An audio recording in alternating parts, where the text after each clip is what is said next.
How's she going today, guys? It's like 1 or 1:30 in the afternoon.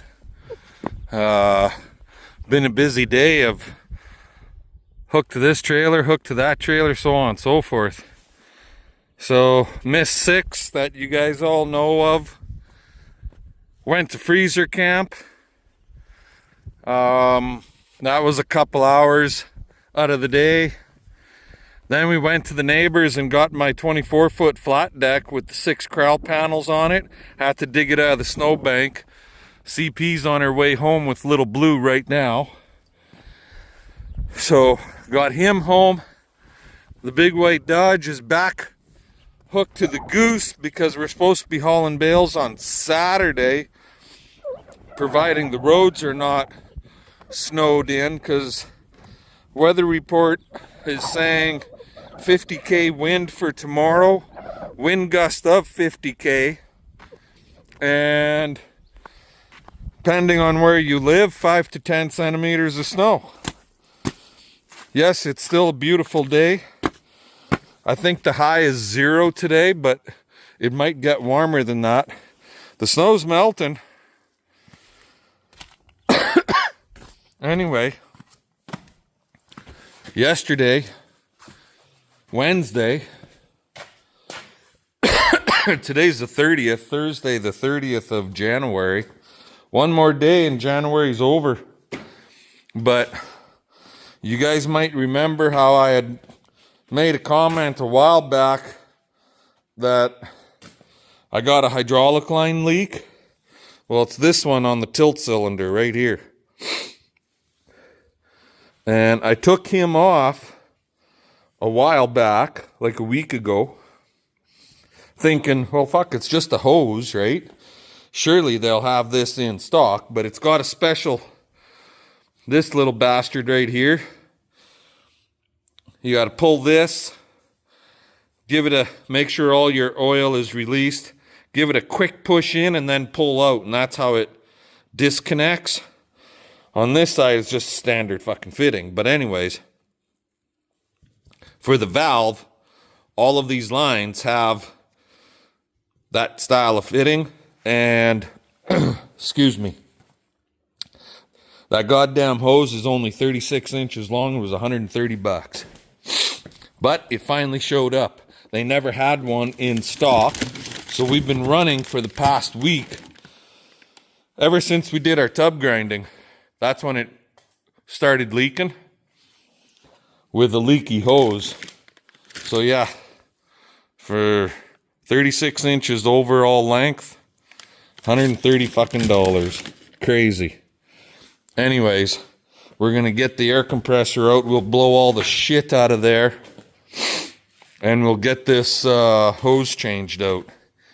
I'll bring you back in a bit. Well, I kind of sort of cleaned the front window.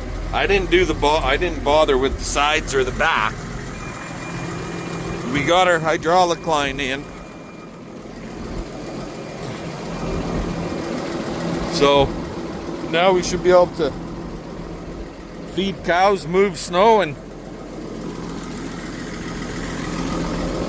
bury my wife if she doesn't pay attention and stop pissing me off.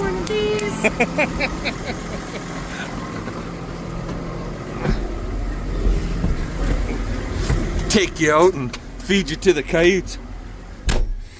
Careful. I have to bitch slap you. Yeah, you think you're gonna bitch slap me? Is that what you're thinking? There's a duck in my tractor.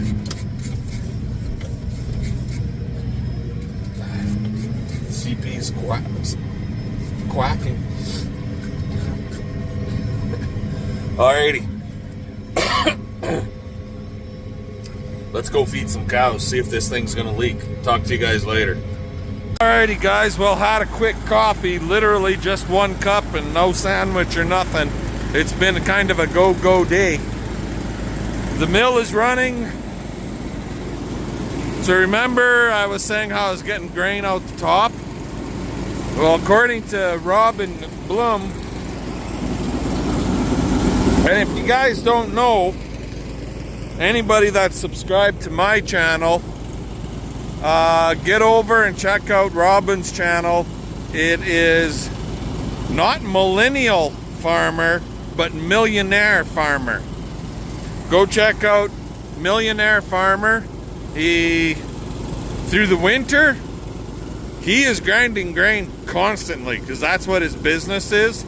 Grinding, rolling grain, making grain blends, blending different kinds of grains together, molasses, minerals, so on and so forth, and making different rations for a ton of guys in northern Alberta, Canada. He runs with a 358 because the tank on a 358 comes down full size, and you can see here it starts to cone, back you up. So at this point it starts to cone on the 357. On his, it doesn't start to cone until down here, and the cone is really wide at the bottom. So, and I think his machine might be a little taller. It holds a little bit more. Robin, if you're watching this video, so here we go, ground barley, full load, 4560. So last time we ground, it's in there, it's in the dump trailer. I wasn't quite 2/3, so I did 3,000 pounds. So I want to do about that much more again today. I don't like having a lot of ground grain on hand. I like to keep it somewhat fresh. And I find, for anybody wondering, I find that the ground grain is better for the cattle than rolled grain. A lot of people are going to disagree with me on this, but anybody that's running a TMR, they'll vouch for this, where if you're putting grain in, the ground grain works better in a TMR than rolled grain. And the reason for that, the rolled grain, it's too big and clumpy and won't stick to everything else in your ration, and the cattle can sort it out. They'll eat up all the grain and leave everything else.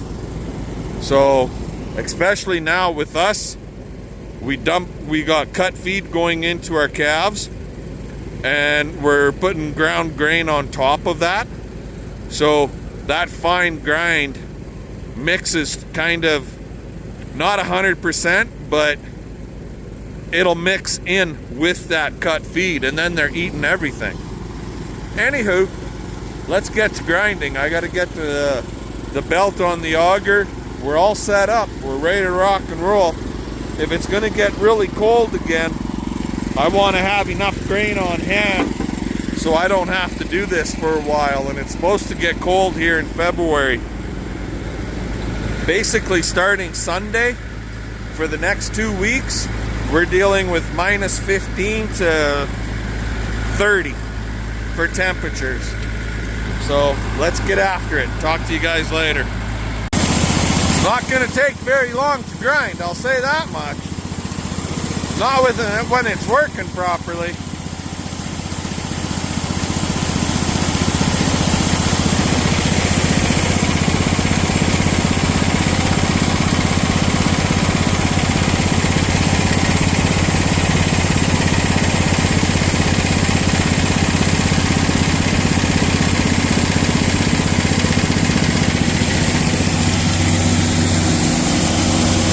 So the grain goes in here, drops down into the hammers lower, comes through the drag auger, and picks it up inside the tank. And that's what it looks like. I'll give you a better view of it when we go to unload. But this time, it's pure barley. There's no mineral going in. There's no salt. There's just straight barley.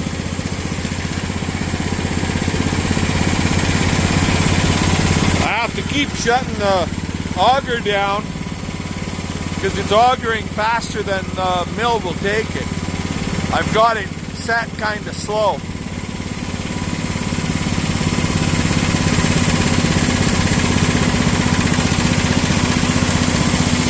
Anyway, you guys have a good one. I'll talk to you later when we go to unload.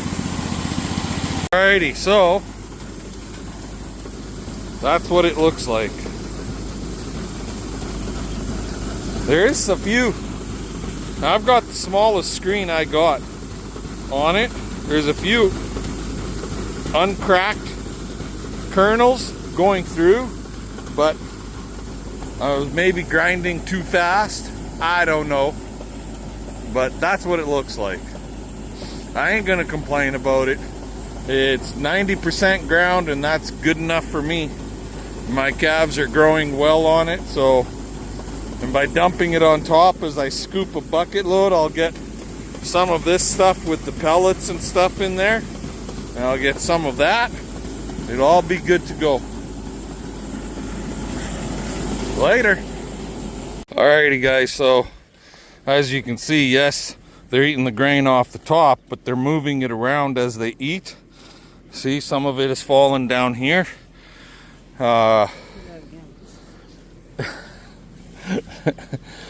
And this is what I call my cheap man's TMR, minus the silage. Okay, come on, chop, chop. Chop, chop. I gotta move that loadout chute. I'm ready. First. No, go get me a bale first, so I can take the twine off. Okay, fine. Well, the gates are tied to that fucking thing. No, it isn't. Did it already. You did it already? Oh, you're ahead of the game. Yep.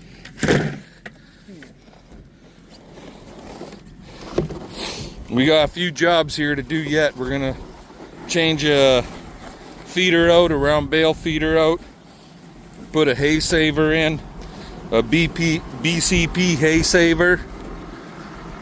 I gotta get my loadout chute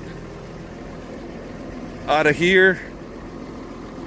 Yeah, I'll go get a bale. Change feeders, grab a bale for those girls. Busy, busy, busy.